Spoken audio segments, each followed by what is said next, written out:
It's hard to imagine a worse time for a U.S. hedge fund to meddle in Japanese business. But that's what Dan Loeb of Third Point did last week by calling for a separate public listing of a piece of Sony Corporation. Loeb may have thought he was being respectful by hand-delivering his letter, the letter calling for the separate public listing to Sony management. What he did instead, though, was put the company and its country at a corporate and cultural crossroads. Hello, I'm Richard Morgan. Welcome to the Deal Report.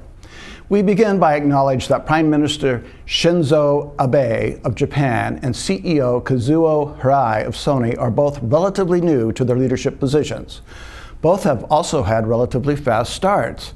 Abe's so-called three arrows for the Japanese economy are already credited with ending 2 decades of stagnation. Hirai, too, has 3 areas of focus, all designed to revive Sony's flagship electronics operation. And guess what? Earlier this month, Sony posted its first annual profit in half a decade.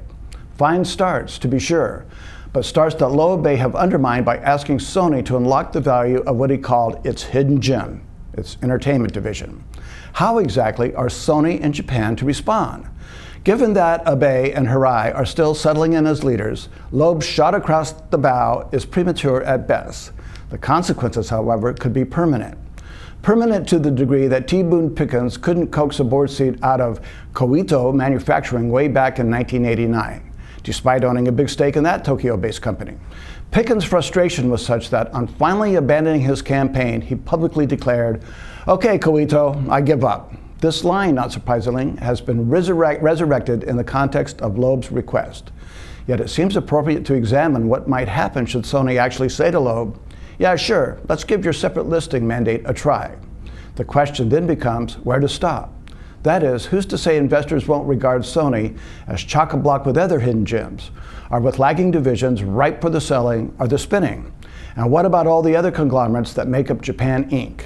The point is, whatever path Hirai chooses for Sony could become a slippery slope, and it could become even slipperier given that as goes Sony, so goes Japan. The converse is also true, at least to a degree that whatever results from the interview instigated by Loeb could eventually affect Japan's Prime Minister, almost as much as it does Sony's CEO. In New York, I'm Richard Morgan for The Deal.